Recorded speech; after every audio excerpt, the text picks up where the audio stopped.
Hello there, I'm Vine and I have for you the best speed-focused Fauna fleet build. Why not the fastest? Well, the thing is that speed bonuses in Stellaris are all over the place, and a maximized build from them is unviable outside cheat runs. So I created a build that optimized those bonuses to be viable. Thus, all ship speed bonuses not mentioned in the video are optional for the build.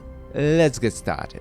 Must-have authority is Hive Mind for civic access, Immortal Ruler and Volitional Hive authority after Cybernetic Ascension. Moreover, Hive Mind Authority, having a base resource-focused economy, is the best authority to quickly clone and easily upkeep large amounts of Fauna fleets even at the start of the game, so it's the biggest must-have.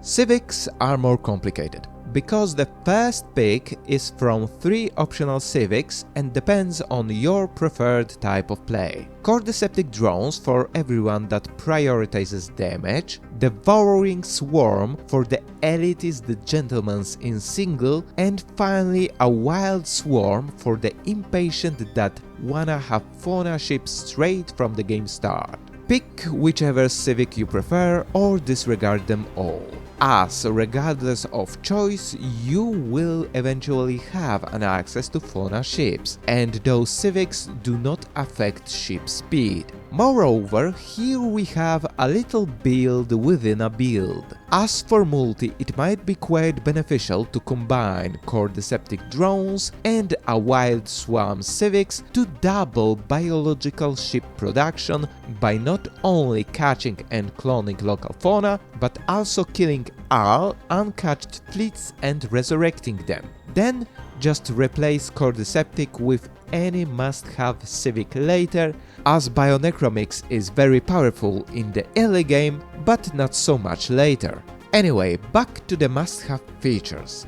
Second civic is Subspace Ephapse, giving us first ship sublight speed bonus of plus 20%. Third civic to take later in game or at the game start if the optional choice was ignored is Hyperspace Specialty that provides a nice plus 10% ship speed bonus. As Origin, we must take Treasure Hunters for the ruler trait picks at the start of the game. Speaking of ruler, it must be a commander and we must pick Trailblazer as a starting trait, as on the 3rd level of it, it provides plus 30% ship speed, which is insane combined with an immortal Hive Mind ruler.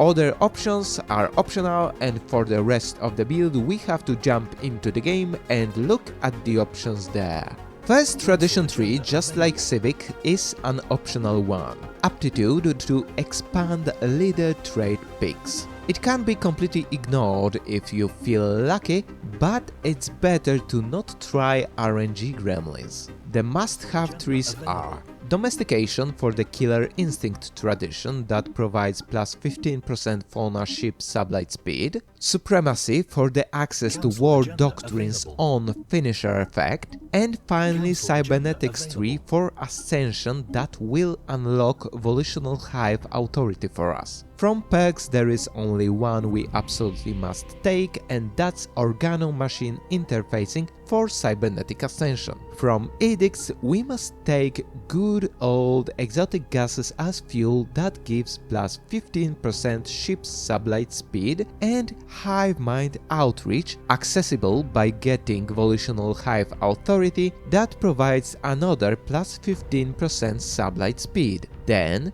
from policies we need to take the Rapid Deployment War Doctrine that gives plus 25% sublight speed. Finally, when leveling Ruler and Legion node, we have to roll the Gale-Speed trait that on 3rd level gives plus 15% sublight speed each, cumulating to plus 30% bonus. Mind that this is RNG dependent and without increasing number of leader traits can be hard to get.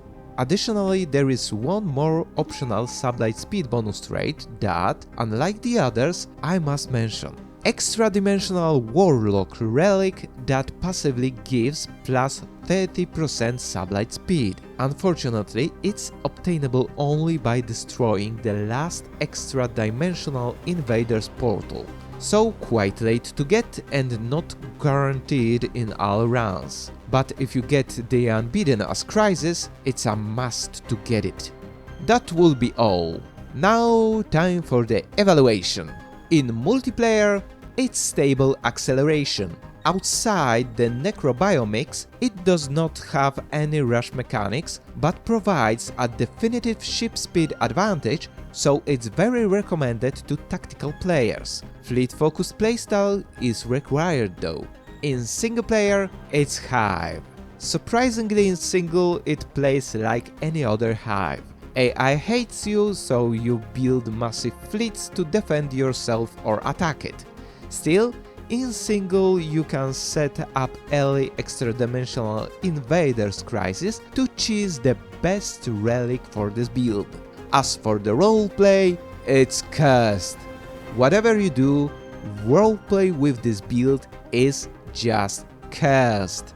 One of the options are blue cyber hedgehogs parasitically implanted into the brains of space fauna, and other options look similar to that one, including speed Borg that don't assimilate pops. So this is how it ends when you try to go fast. Anyway, what do you think about this build? Write your opinion in the comments and see you later!